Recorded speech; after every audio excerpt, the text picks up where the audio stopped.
The Louie T Network is powered by MusicHead University. MusicHeads, classes in session. Turn me up. Enroll on YouTube now. Link is in the description.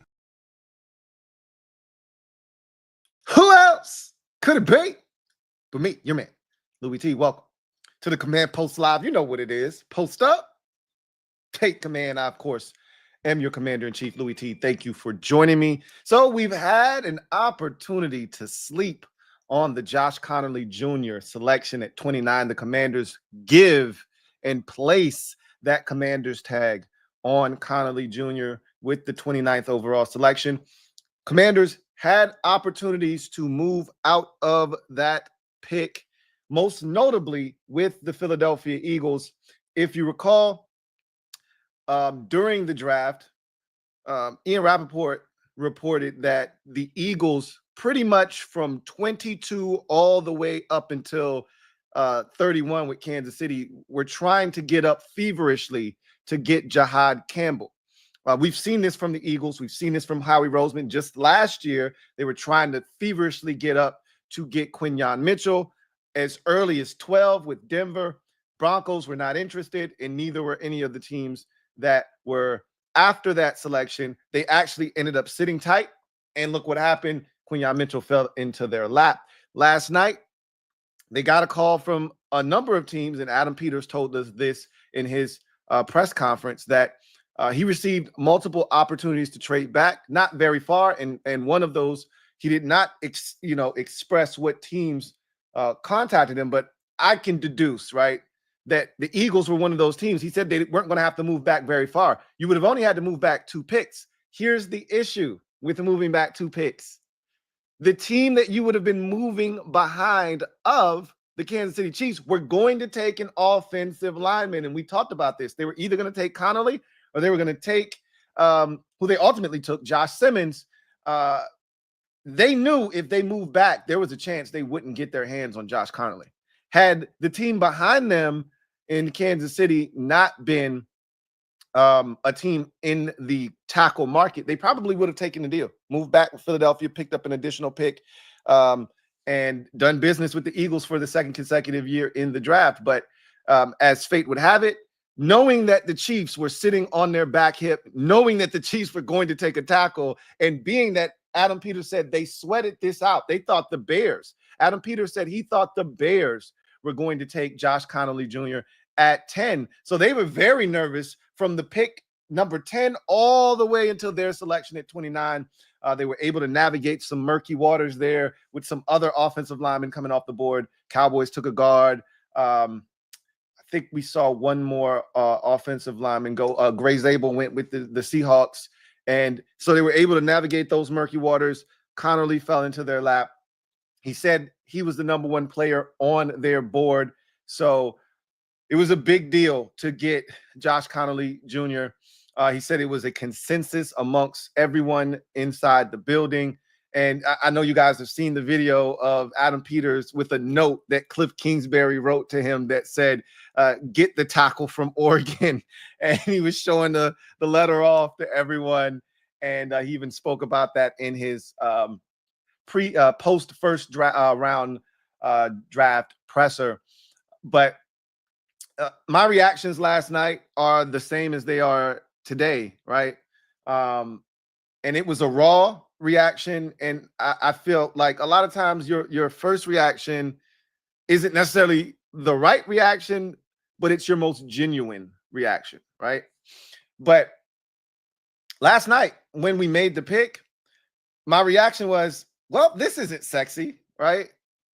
But because the initial reaction is you're waiting to hear the pick, and then you get the name and you're like,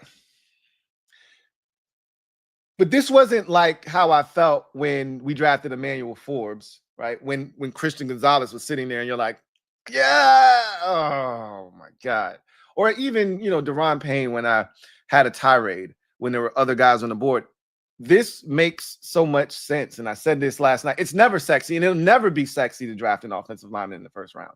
I don't give a damn how badly you need one. It's never sexy to draft an offensive lineman. It's never fun to draft an offensive lineman, but it is necessary. And I love the dedication that this staff has brought to this organization, because for years we have ignored the offensive line in early rounds. Again, the last time we invested a first-round pick in an offensive tackle was Trent Williams. You got to go all the way back to 2010. That is utterly ridiculous. They drafted Brandon Sheriff to be a tackle in 2014. He ended up being a guard. They drafted Sam Cosmi in the second round back in 2021, I believe it was. But again, that's the second round. And so, and he ended up being a guard. So this is a position now that you have a star at the quarterback. No, not a star, a superstar at the quarterback position. You can tell what the number one initiative has been this offseason. Yes, they wanted to fortify the defensive line. Yes, they want to stop the run. Yes, they wanted to be able to be a more formidable group defensively against some of the teams that we will see in this division. The Cowboys continue to build their offensive line. The Eagles have one of the best, if not the best offensive line, coupled with the best running back in the league. And yes, the Giants are going to continue to fortify their offensive line. And so you want to be able to contend with those teams. But the number one initiative from the word go this offseason has been abundantly clear. That is to get as many weapons and to protect Jayden Daniels at all costs, because he is the franchise's best asset. That I can, I may not be right for saying this early in his career, but I don't care. I feel this way. It is the best and most important asset that this organization has ever had. And so instead of going the route of, well, let's get him some weapons, right, and ignoring the elephant in the room of, well, can we protect him up front? They went out and got one of the best left tackles in football, which allows you to kick over your tackle in Brandon Coleman, who is probably more suited to play guard, from left to right. But you're not sure, and they didn't know that they were going to get Josh Conerly, right? They didn't know he was going to be there, and you can't assume. So, yes, the intent initially was Brandon Coleman at right tackle, but they did their homework. They did their due diligence. They fell in love with this kid, and when we say kid, he is literally a kid. I think he's 21 years old, and you look at him, he looks like he's 12 in the face, right? Incredibly intelligent. You listen to him speak, and you right away you understand, why they fell in love with him. And it's why I think they're going and they're going to be hell-bent on going and getting Femi Oladejo in the second round, because he speaks a lot like Josh Conerly Jr., right? They have the same mentality. They love this game. They love talking about this game. They try to get better tirelessly. They talked about Conerly's work ethic and how he's constantly in the building and how he wants to be better and how he, is learning about all these various positions. I mean, we've seen him carry the football. I know you've seen the clip of him catching a direct snap and scoring. I want to say it was a 2-point conversion. So I'm pretty sure you've seen all of these things. He is a tremendous athlete, and we'll get into the specifics of Josh Conerly here in a second. But to go back to getting Conerly and what it does for this offensive line, it allows you to now kick Coleman inside. And look, I love Adam Peters, because he said, all you want is optionality on the offensive line. And he said, one thing that DQ has created within the confines of that building is competition. DQ preaches it every day. They talk about it. And this is an example of them living it again. There's no guarantees that Josh Conerly is going to be just given this right tackle position. We just all assume that because he was a tackle in college. He's a natural tackle. Again, Coleman feels more like the guard of the group, if you're talking about those two in particular. But what if Conerly comes in and functionally he's just not strong enough? Because if there is a knock on Josh Conerly Jr., is that he needs to get functionally stronger. Bull rushes do give him issues right now, and he will get stronger. And I have no doubts about that. And I'm not overly concerned about that. He's a young kid. He'll get stronger. But what he lacks in brute strength right now, physicality, he fully makes up with athleticism, smarts, angles, etc., etc. So The fact that he was able to stand up tall against Abdul Carter, the fact that they played Ohio State twice and he was able to stand up against Tuamalu and Jack Sawyer and company. The fact that he was able to do this against high-level competition, guys that are going to hear their names called today or heard their name called yesterday in the case of Abdul Carter. That's a guy you're going to see twice a year in this division. Knowing that Michael Parsons gave us fits last year and it has continued to give us fits his entire career, knowing that now Jahad Campbell is in this division and knowing all of the things that you're going to face in this division alone, you need to fortify the offensive line, and he helps you do that. And so whether he's ready to start or not right away it remains to be seen. But ultimately, Adam Peters said he could play guard as well. They didn't draft him to play guard. They drafted him to be a tackle. And if he works out and he is what they drafted him to be, now we're playing ball with the rest of the division in terms of the offensive line. We're right up there, not necessarily with Philadelphia. They're a different breed. They're in a different level, in a different class. But we weren't even close to Dallas, right, with our offensive line. And even though Dallas is done shuffling around and this, that, and the third, we still weren't even on their level, right? We played against the Cowboys the first time with Cooper Rush. We couldn't even sniff Cooper Rush. So, and they had issues up front. We played against them. They had 2 or 3 different offensive linemen that were backups in the lineup, and we couldn't even get close to Cooper Rush, right? And the Cowboys always invest in their offensive line, always. Well, now so do we. And it feels good to be able to say that if Conerly works out at tackle, Coleman is able to kick inside the guard, you could have the makings of a top 7 offensive line in the entire National Football League. When's the last time we've been able to say that about a group here in Washington? It's been a long time. And the last time we've been able to say, hey, we've got bookend tackles. Again, I think I said this last night. The last time we had bookend tackles, you probably got to go to maybe 17. The last time Trent Williams played here with Morgan Moses is the last time we had bookend tackles. I mean, you're going on the better part of a decade since the last time you could say with a straight face, we have bookend tackles. Now, again, we got to see what Conerly turns out to be. But the fact that they were willing to invest a first-round pick, something this organization has failed to do for over a decade now, right? Going on 15 years since the last time. Now, they tried with Brandon Sheriff, but most people told, the Redskins then he's a guard, right? Most people projected Brandon Sheriff at the next level to be a guard. So they signed up for a tackle. They got a guard, but they were told they were getting a guard. This organization has not drafted a first-round offensive lineman or tackle, rather, in over a decade.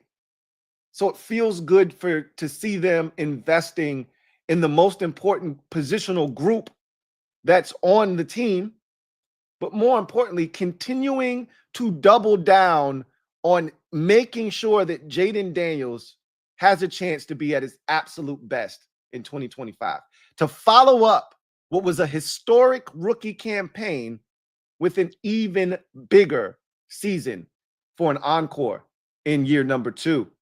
He's in the MVP voting and race, he's in the MVP discussion from an odds standpoint for a reason. And they're doing their part to ensure that once the season kicks off and they're playing games that mean something and they're keeping tallies in the left and right-hand column, he'll be in a position to be at his best because they've done what they needed to do to put guys in front of him that can protect him. Now you got to go get a running back at some point that can make his job just a little bit easier. I've told you guys this already, and we're going to get into what's next here in a second. But I told you guys that it was highly unlikely that they were going to go running back in the first round. Like, so many people were hell-bent. Travion Henderson's not going to be there. And I'm like, trust me, he's going to be there, right? And not only is he going to be there, because again, I think some of you lose sight of the fact that he's 200 pounds. He's not a workhorse. Okay. He's not the type of guy that you want to give the football to 21 times in any given game. Right? That's not his build and his makeup physically. Okay. Guys like that generally do not get selected in the first round. That said, it was also a position that had a ton of depth. And Adam Peters at the post first round presser said that part of his decision making in drafting Conerly, one, he was the highest player on their board, which every year when you draft a guy in the first round, guess where he is? He was the highest player on our board. Of course he was. When do we ever hear them say, well, he was the 7th guy on our board, but we really needed to fill the position? No one's ever going to say that. It's always, well, we got the highest player on our board. Of course you did, right? That's GM speak. But he did say that part of the decision-making process and going into it, what factored into them pulling the trigger on him, in addition to him being the highest player on their board, the tackle position does take a precipitous dip after Conerly in their estimation, right? I would argue after Simmons, and he went the very next pick to Kansas City. So that's why they didn't want to trade back with Philadelphia. As I said at the top of this show, you trade back with Philadelphia, you open up the door for Kansas City to slide in and get Conerly, and now you're stuck there twiddling your fingers, or maybe you would have had Simmons as a backup plan. But if they felt like Simmons and Conerly were equals, then you take the Eagles trade, right? Because you're going to get one of the two, and you would have felt good about either one. But Conerly's is fully healthy. He's a young prospect, got a ton of room to grow, tons of athleticism, extremely smart and bright kid, and a guy that loves football. And he fits the culture that they are building in Washington, and he's going to fit seamlessly into that building, and they know it. And that's part of the reason they selected him. But he talked about the tackle position not being as deep. We talked about that already. It's not a great position this year. Meanwhile, other positions that we need, i.e. running back, i.e. edge rusher, are extremely deep. And I know I haven't been the only one. I know Josh Taylor has been saying this over and over again, and people have been getting on him. But Josh Taylor continued to beat the table for this organization. Adam Peters fancies himself as, you know, a keen talent evaluator. If you feel like a position is deep in the draft, then you don't feel the need to grab one immediately. If you can identify talent and what fits what you do, you don't need to be hasty, right?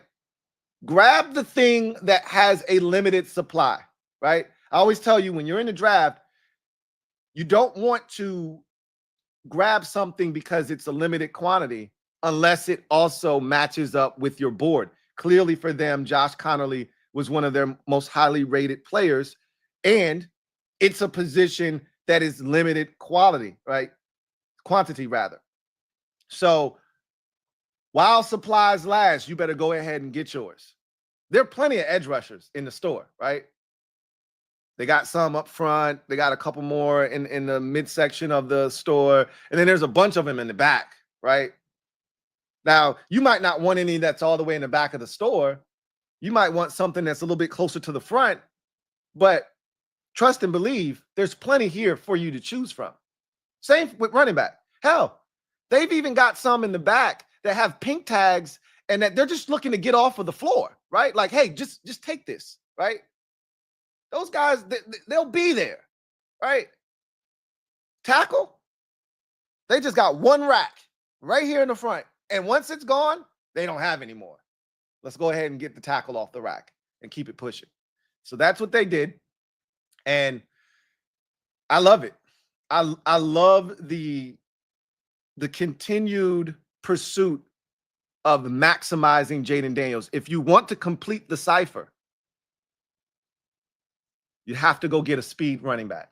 Again, I was never one of those people advocating for the full removal of Brian Robinson Jr. Right? Like, we got to get a guy so Brian Robinson Jr. doesn't play. That was never my stance.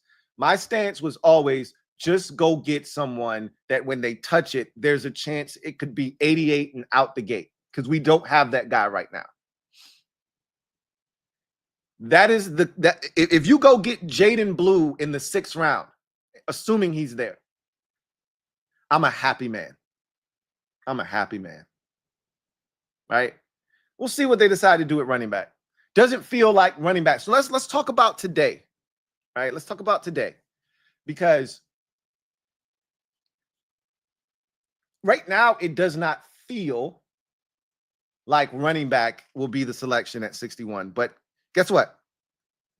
Yesterday, it did not feel like tackle was going to be the selection at 29. And that's ultimately what it became.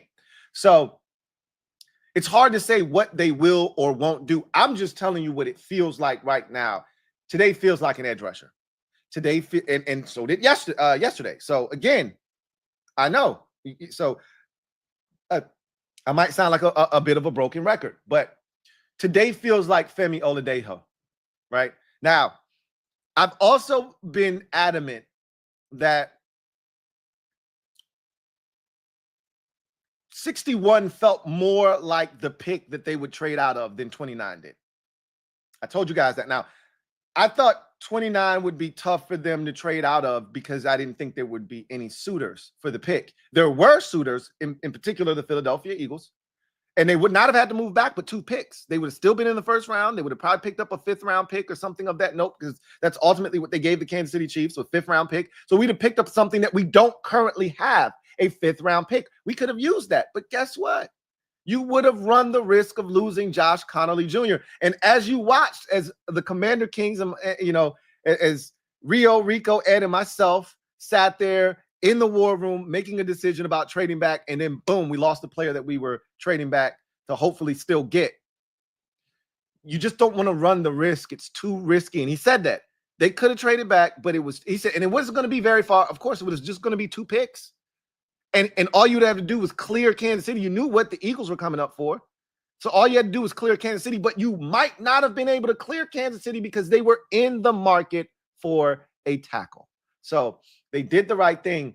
Today feels like more of an opportunity for you to get out of 61, right? There will be a lot of value in the 61st pick. There will be a lot of good football players that teams feel will be starters in this league available at that selection.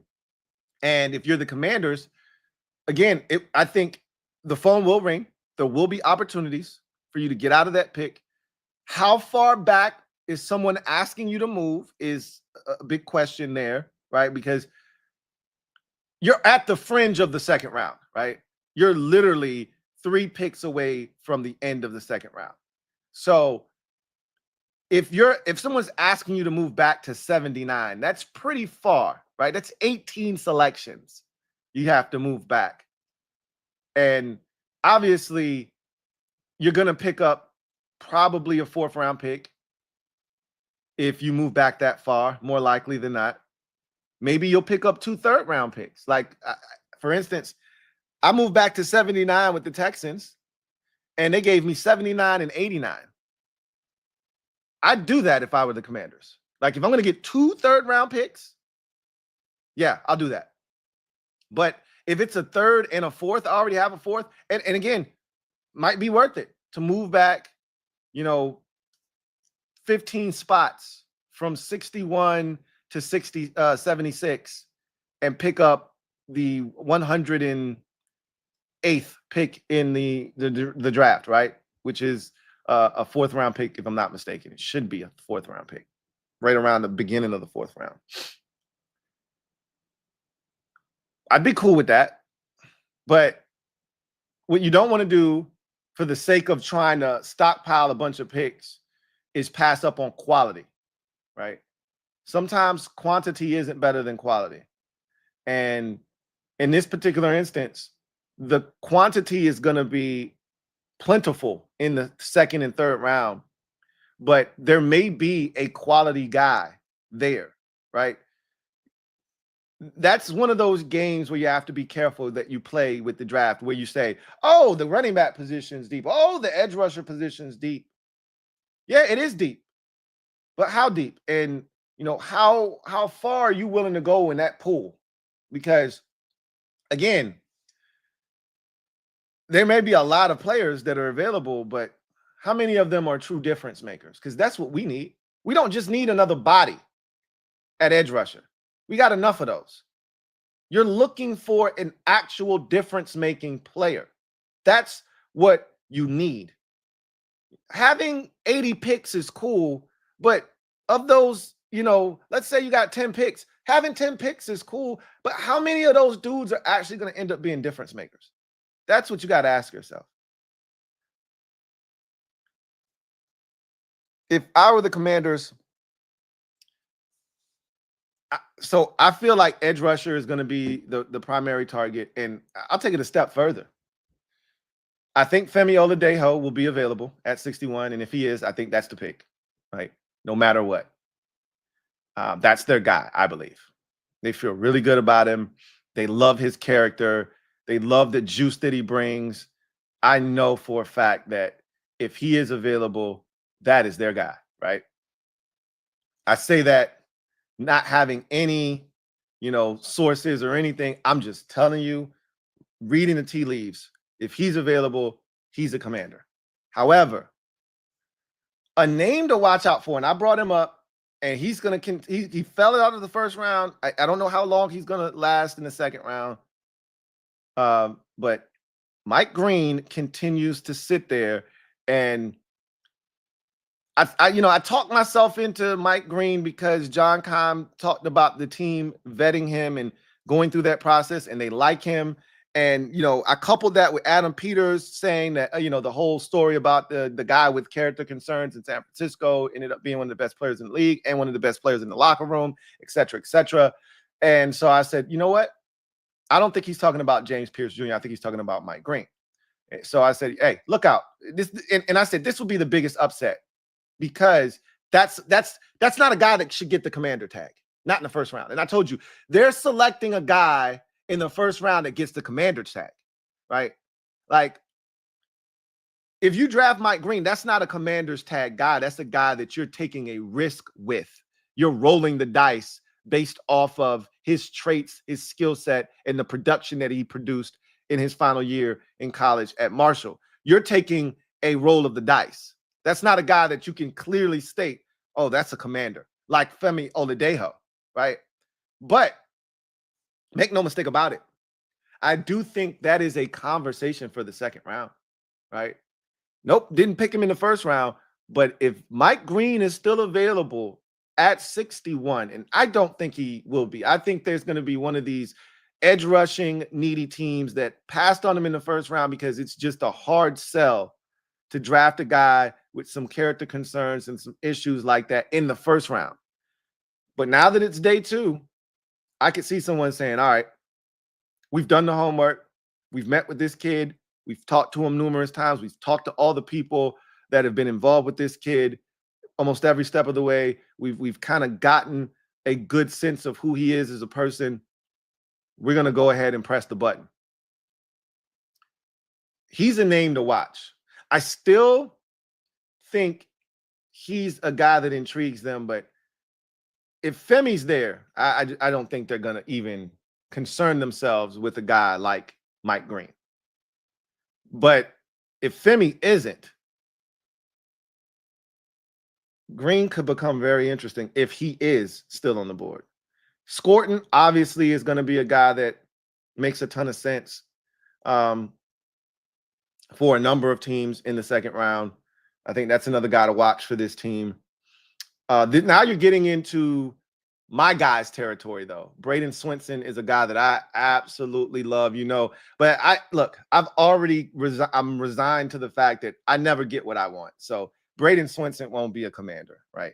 Either he'll be gone before we get on the board, or they just don't see him in the same light as I do, which is fine, right? But you're getting into that Braden Swinson, JT Tuimalu range now at 61, where the Nick Scortons, Mike Green probably are gone. And, Femi, I think I've said this already. if we're just going off of production and him being raw because he just made a position switch literally in the season, I think Femi's a 4th round pick, but that guy he made such an impression at the Senior Bowl on teams.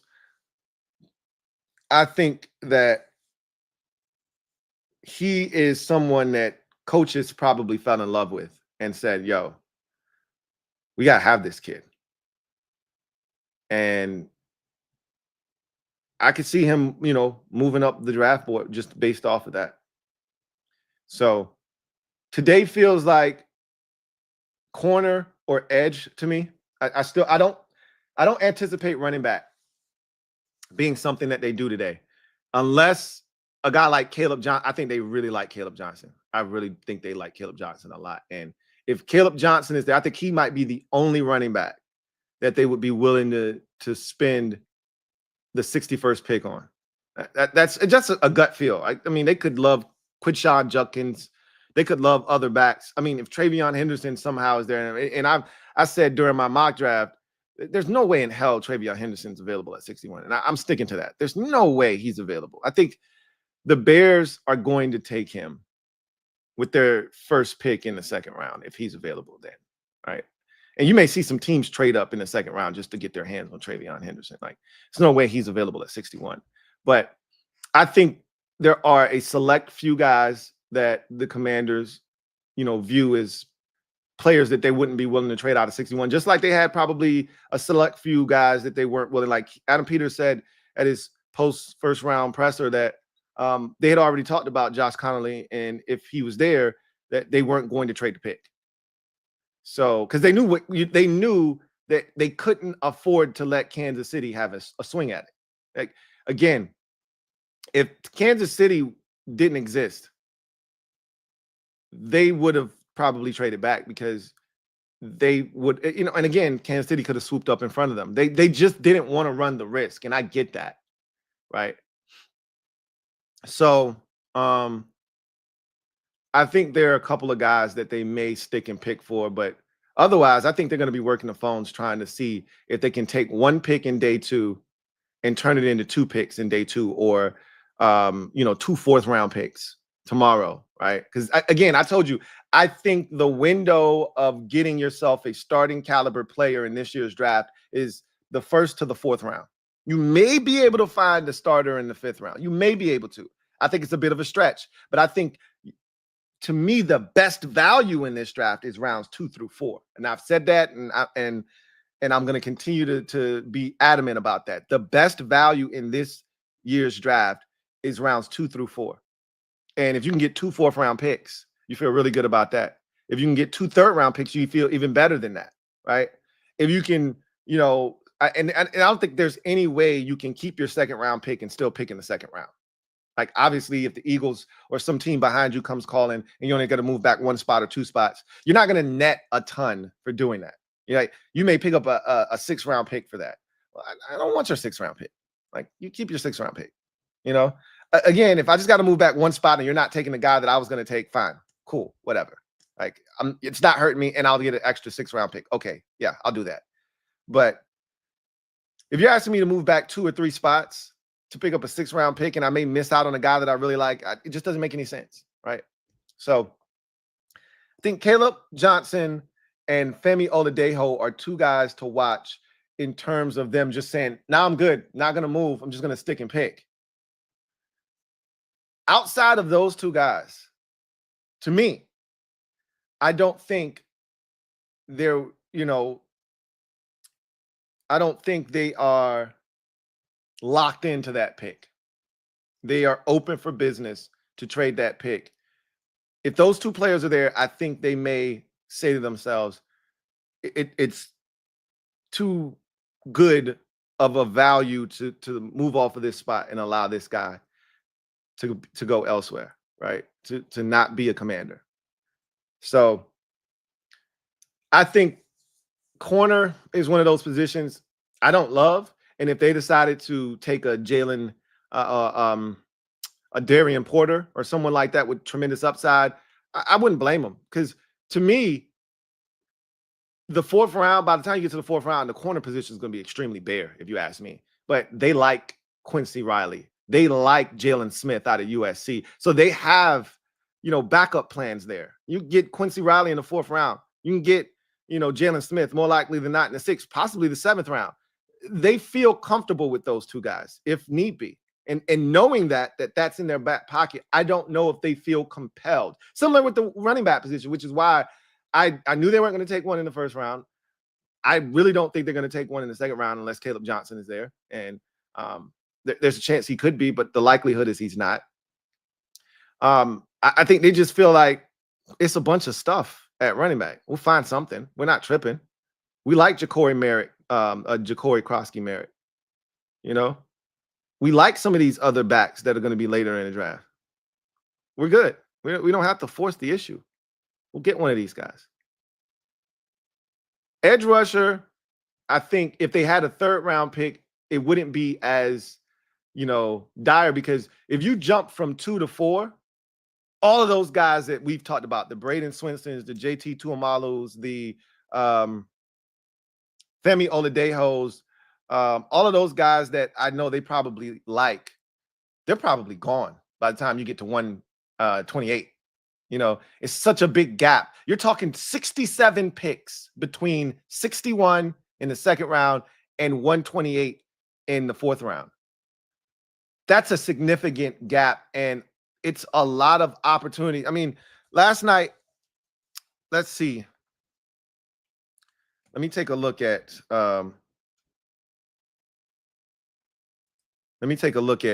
the overall first round situation from last night. So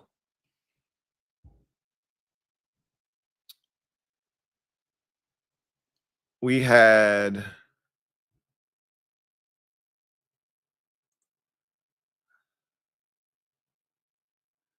in my mock, or how I viewed the first round going, I broke it down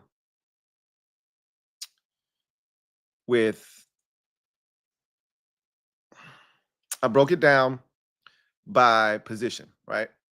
And I said 2 quarterbacks were going in the first round. Now, I had the wrong 2, right? I had Cam Ward and Shedeur Sanders. It ended up being Cam Ward and Jackson Dart, but 2 quarterbacks went. I said 4 to 5 cornerbacks were going in the first round.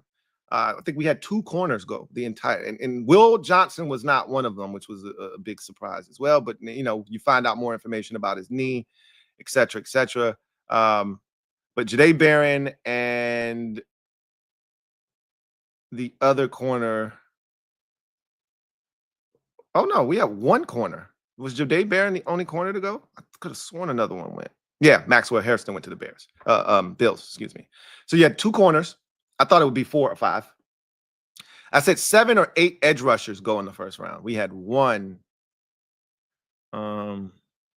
2, 3, 4, 5, 6. 6 edge rushers went in the first round. So I was off by 1 there. 5 tackles, I said, were going in the first round. 1, 2, 3, 4, 5. So I hit that one right on the button. 2 tight ends. 2 tight ends went in the first round.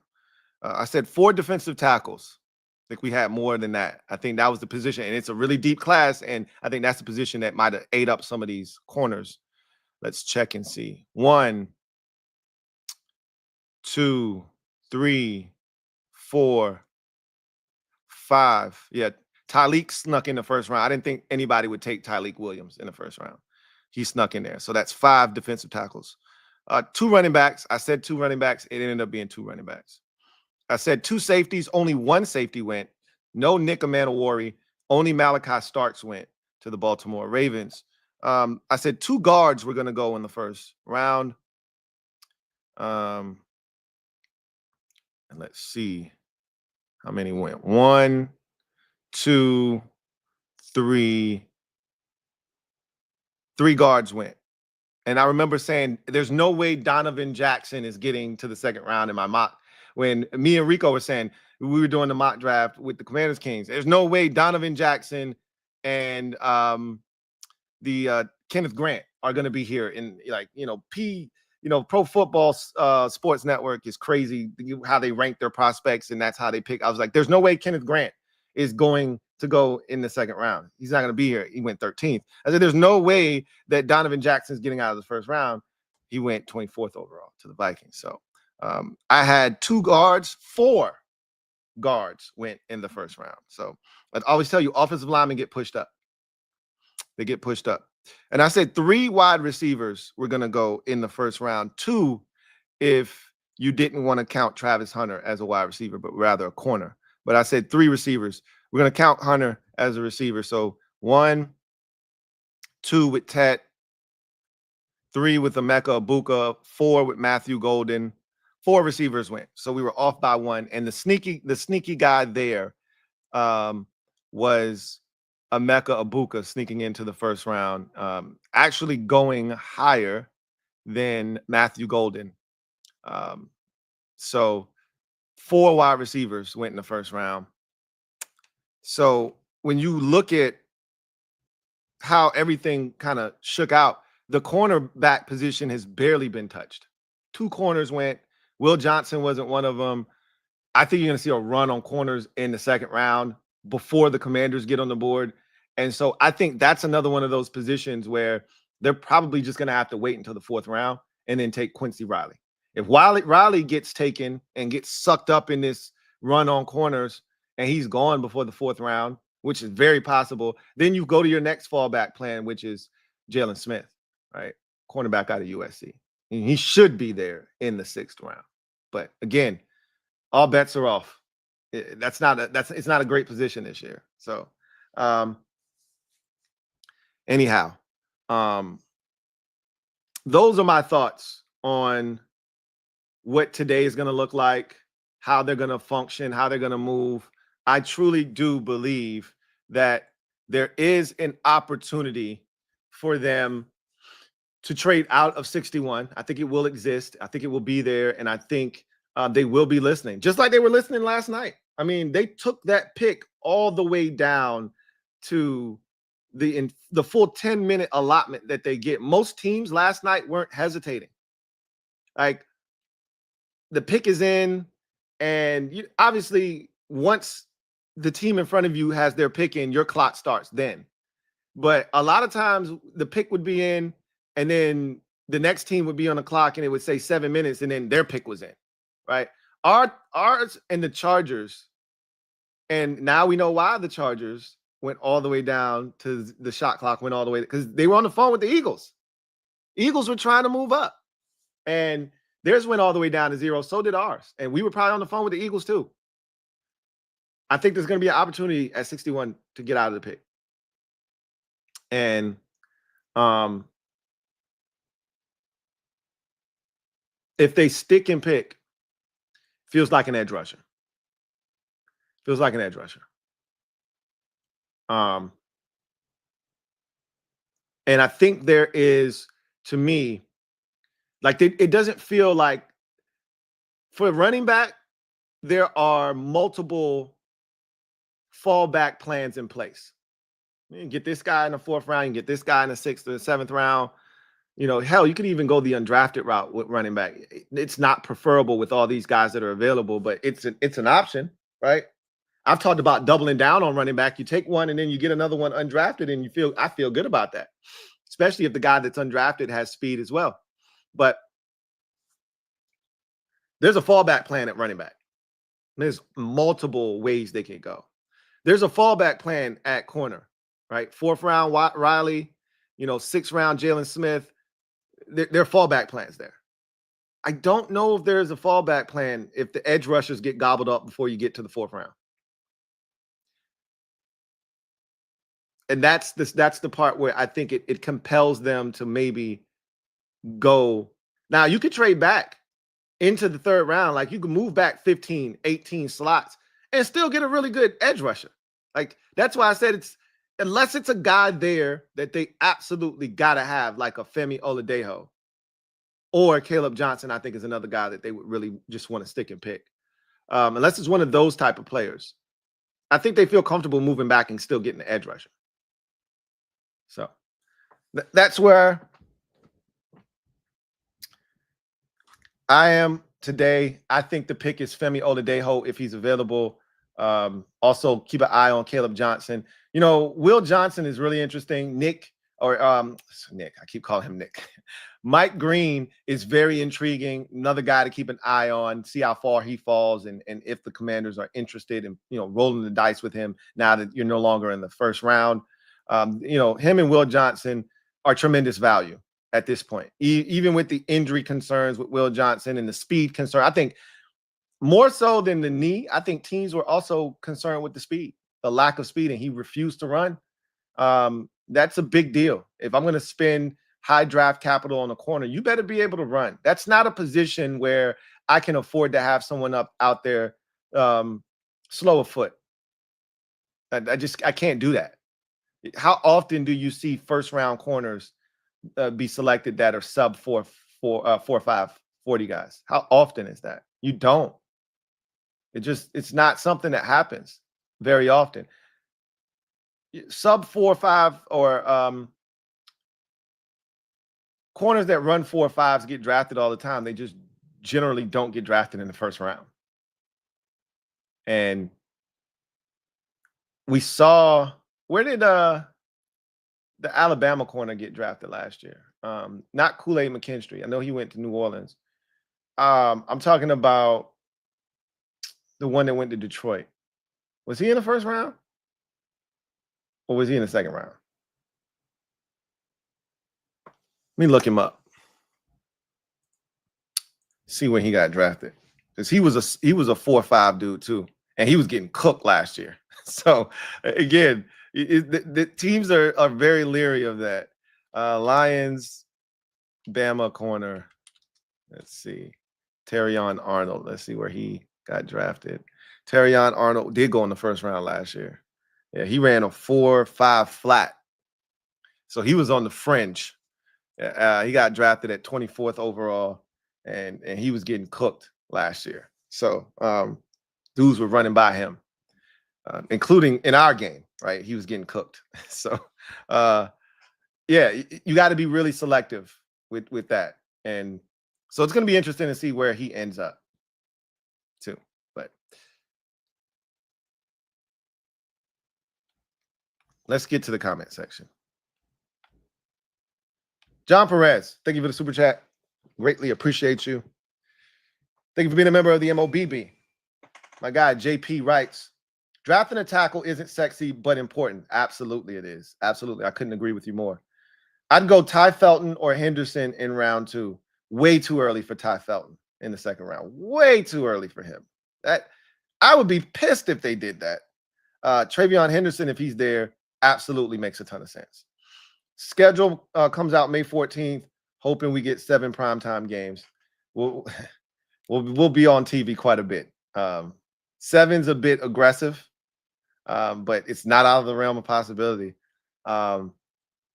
We will be must-see TV this year, and we will be, I guarantee you we're on TV at least 6 times. 7, I don't know yet. That's a bit much, but shit. They're treating Jayden like he's Patrick Mahomes already, right? I mean, we're in the Madden commercial, for God's sakes. Did you guys see that? Did you see the Madden commercial? DQ on the phone. They're holding up a Commander's jersey. Like, just think about where we were this time 3 years ago, 2 years ago, even. Just think about where we were. They didn't even like putting our logo on the damn Chiron with the entire league's logos, right? They didn't even like putting us on the damn screen, let alone talking about us. We're in the effing video games commercial, the biggest game that exists for the sport, and we are like the centerpiece of the commercial. It's wild. It's wild. I think we're gonna get 6. There's a chance we get 7. There's a chance we get 7. Trevor Patch. Thank you for being a member for 41 months. My guy Trav writes, Eagles fans be like, we got Jahad Campbell. Meanwhile, the Commanders just drafted Spicy Bear Josh Conerly because protecting our quarterback is the real flex. Sexy picks, try sexy protection. Well, whatever the case may be, we trying to bring sexy back on some Justin Timberlake type shit. So what's sexy is keeping your quarterback upright. You know, the Eagles can do whatever the hell they want to do. They can keep their quarterback upright. They can open up massive holes in the run game. They can do whatever they want in the draft. We don't have that luxury yet. We're trying to work and strive to be in that position where we can take a player like that because our offensive line is already solidified. That's what we're in the process of doing. I love where we are in our process. I love where we are. I love where we are. Carter B 82. Thank you for the super chat. Greatly appreciate you. Carter B writes, I did not realize Ken Norton Jr. coached Femi Oladejo at UCLA. Yeah, he did. I can definitely see him being the pick at 61 now.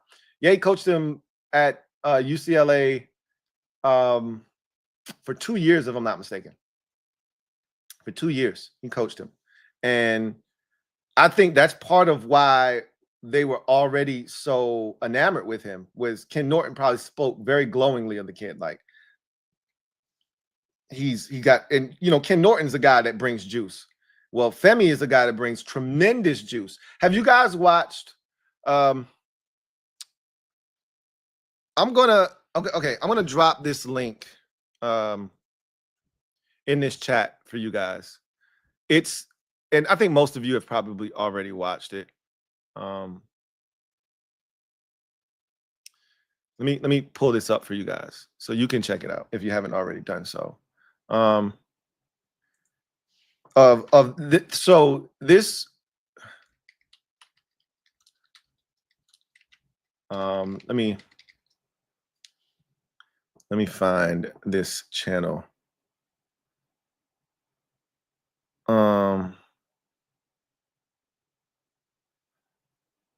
You know what? I know the easiest way to do this. I'm doing it the hard way right now.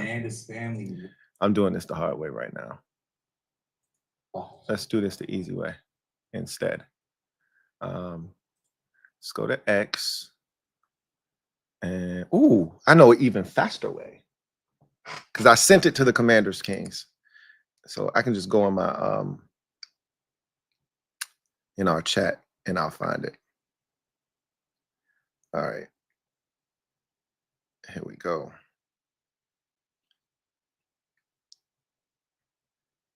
All right. All right, here we go. I'll pull it up now. And I'm going to send y'all this link so that y'all, if you haven't watched it, you'll watch this and you go, okay, they're going to definitely draft him. And if I'm not mistaken, episode 2 probably already came out. Yep. I haven't watched episode 2 yet myself. I need to.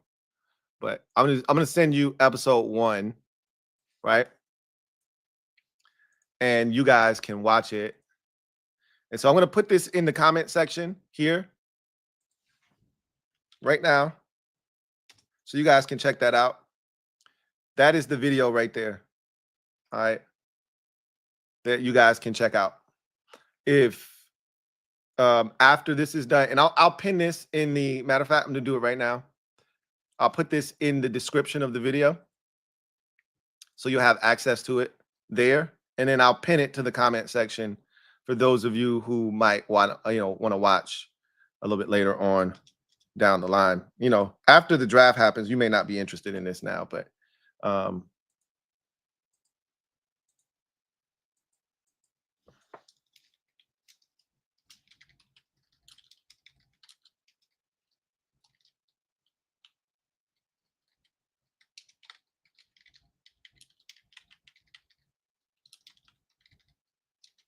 right.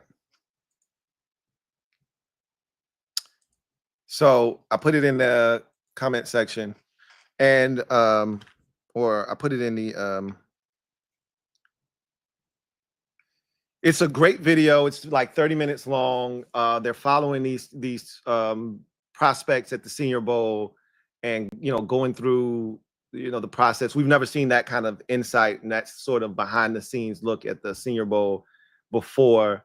And other than like when we watch Commander's Log and we get a little bit, a little piece there, but this is some unprecedented access that they allowed into the building and the inner workings of what they do while they're there. And I'm telling you, they fell in love with Femi Oladejo probably at the Senior Bowl, but before they even met him, Ken Norton was probably already giving them the lowdown on this kid. Like, yo, I'm telling you, y'all gonna love him when you meet him. XYZ. They met him at the combine too, probably, if I had to guess. But obviously the Senior Bowl was first, and that was probably their first interaction with him. And I know they fell in love with the kid right away. So I think he's going to be the pick. And Ken Norton, having worked with him, obviously definitely a plus. And I'll take it a step further. Our general manager went to UCLA. Trust me, he's still connected to the university, and he's probably got a bunch of contacts and sources there, and they're probably telling him really good things about the kid too. So, yeah, it feels like he feels inevitable if he's available at 61. Door Gunner, thank you for the super chat. Greatly appreciate you. Thank you for being a member of the MOBB, who writes, petition my senator to make pineapple and cheeseless pizza illegal nationwide and punishable by at least 1 year in jail with a $10,000 fine.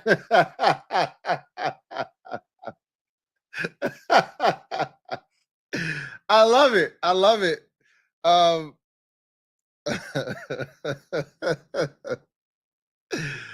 I'm going to be honest with you. When I first started eating my pizza that way, it was a hard sell because I could get the pizza made with cheese on it, with vegan cheese. I just elect not to. Like, vegan cheese is so processed. Like, you become vegan to eat cleaner and healthier, not to eat things that are just non-dairy, right? And so I just stay away from the cheese if I can. Sometimes I can't avoid it in certain dishes. You have to have it in order for it to mimic the dish that you're trying to replicate. But I don't have to have it on my pizza. I don't have to, so I don't. But the pineapples, I will fight for my right to have pineapples on my pizza. Okay. So I'm gonna be willing to go down to my local congressman, and I'm gonna make sure that no bill of any sort is passed. Okay. I'll do whatever I have to. I'll go get signatures. I'll go out here. There's a lot of people like me who love pineapple on their pizza. I will get signatures. Okay. Not trying to put me in jail for a year. Yikes. Rob, thank you for the super chat. Greatly appreciate you. Thank you for being a member of the MOBB. My guy, Rob, right? So what up, Lou? What's going on, Rob? Never mad with picking an O lineman or D lineman, but wish we had last year's abundance of picks this year. So much stuff out there. I know, right, Rob? I thought about that like a week ago when I started doing those mock drafts. I was like, damn, this would have been the year instead of last year. This would have been the perfect draft to have, 6 day 2 picks, right?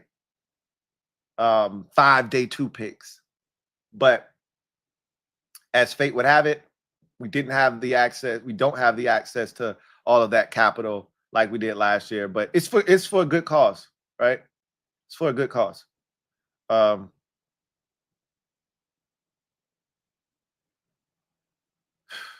It's for a good cause.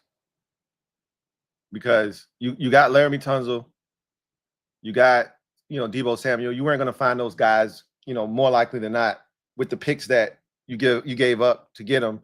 And you got Marshawn Lattimore. And again, I know he's going to be better this year. I'm super confident that a healthy Marshawn Lattimore surfaces this year and gives us everything that we expect from him and then some. So, but man, you're not wrong. It's so much stuff. If we had the picks we had last year in day 2, do you know what kind of shopping we could do? You know what kind of spree we could go on? I mean, you come away with elite. You could come away with an elite back, a high-level corner, a really good edge rusher. You could probably go and get you. I don't at this point. I don't even think you need to, take another offensive lineman, but you could take something like a linebacker if you wanted to. I mean, you could obviously. We haven't talked a lot about this position because we just don't anticipate them doing anything there. But you can take a receiver and get some speed and really add a true difference maker at the receiver position, which I don't think they're going to do today. Like, I don't even think that's on the radar today, a receiver, right? I could be wrong, but I do think they want to get some help for the defensive side of the football. And he even apologized to Joe Witt Jr., right, for not getting him some help in the first round. But everybody can't be happy in terms of the picks. But I think they're going to try and get him some help today, right? So, Door Gunner, thank you for the super chat. Greatly appreciate you. Double up. Thank you for doubling up. Who writes? You see my dog judging you on X? He's disappointed. No, I missed that. When did you send me something with your dog? Hey, I need a picture of your dog or a video of your dog, barking when I'm singing. That's what I need. That's my guy. All right. Christopher McLaughlin, thank you for the super chat. Greatly appreciate you. Thank you for being a member of the MOBB. My guy, C-Mac. Thank you for the super chat. As always, thank you for your unwavering support, man. Really do appreciate you. My guy, Chris, writes, hey, Lou. What's up, Chris? Hope all is well with you and the family. Likewise, as always. 2 questions. One, with the drafting of Josh Conerly Jr., how would you rank our O-line in the league, top 5 or not? And besides Armstrong and Louie, where do you see the pass rush coming on defense this year, and why? So that's the $1 million question, right? Is where else are you going to be able to lean on?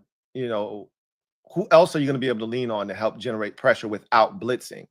So they're looking for this to be a collaborative effort. You hope Daron Payne magically wakes up in what feels like a pseudo contract year. Obviously, they went out and they signed Jacob Martin. That's a guy that can get to the quarterback, but he's got all this potential, but it just never manifests itself into actual production. Maybe this is the year, right, that he finally breaks through and gets 8 sacks in a season, right? That'd be massive, right, for what you're paying him and what the expectation is. If he exceeds, 5 sacks, that's a win for us. So that's a guy that you obviously look at.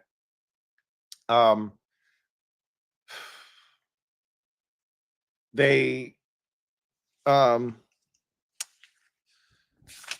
what's my guy's name? What's the defensive tackle we got from the Jets? I don't know why I can't ever remember his name. But clearly they paid him to come in here and not just stop the run. Kinlaw, thank you. Jeep Commander, Javon Kinlaw. They paid Javon Kinlaw to come in here and get to the quarterback as well to stop the run. They didn't just pay him to stop the run. So they're looking at this as a collaborative effort, but trust and believe.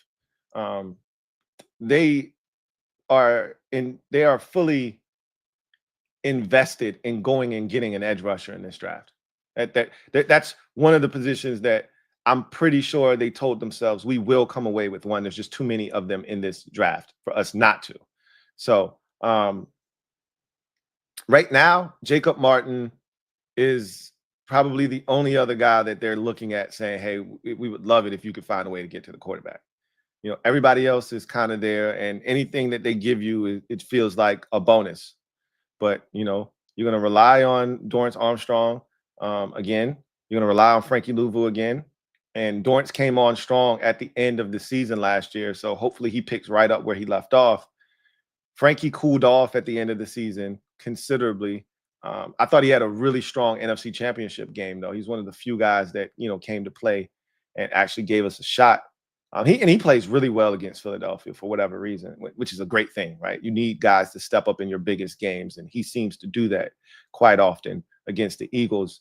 But Martin is going to be a guy that they're going to turn to, and obviously whomever they draft this year, they're going to look for some sort of production from that player as well. The offensive line, the O-line, is it top 5? You can't put it in that conversation yet. That's why I said top 7.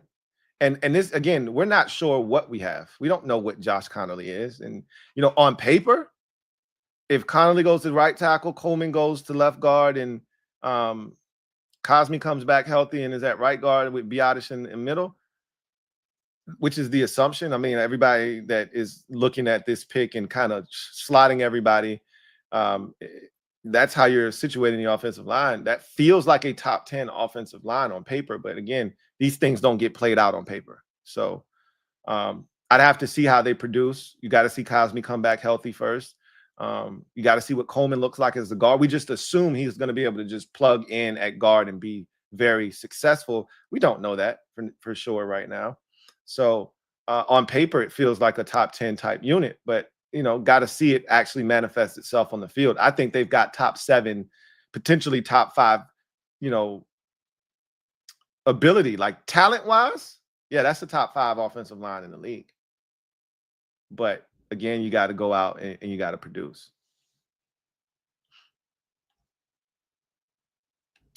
BJ McDowell, been a member for 14 months. Who writes, an A4 first-round pick, NFL, we're coming, tighten up. I just love that we continue to put Jayden Daniels first. The Texans probably went about it all the wrong way last year. And, I think we got to sit back, and this is the beauty of not being first to do something. We got to sit back and watch the Texans go all in and what them going all in looked like last year. Them going all in, man, let's go get defensive players. Let's go get, this wide receiver, and, let's go for it. Let's go get Joe Mixon at running back. Let's go get, Stephon Diggs at wide receiver, right? Let's go get Danielle Hunter at edge rusher, right? That's what it looked like for them. And they failed to secure the thing that mattered most in front of CJ Stroud, which was the offensive line. And CJ Stroud was under siege last season.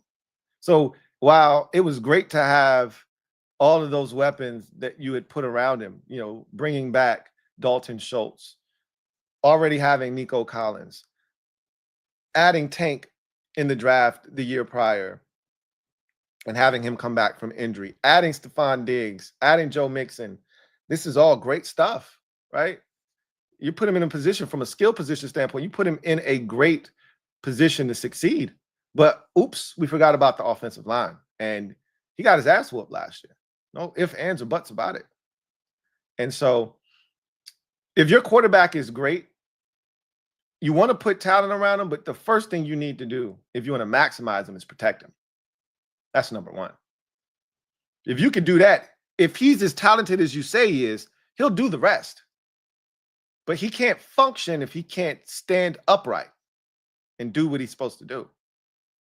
So I think we took a little bit of notes from how the Texans went about it last year, and we said, well, we're going to make sure we fortify the guys in front of him first. Love that.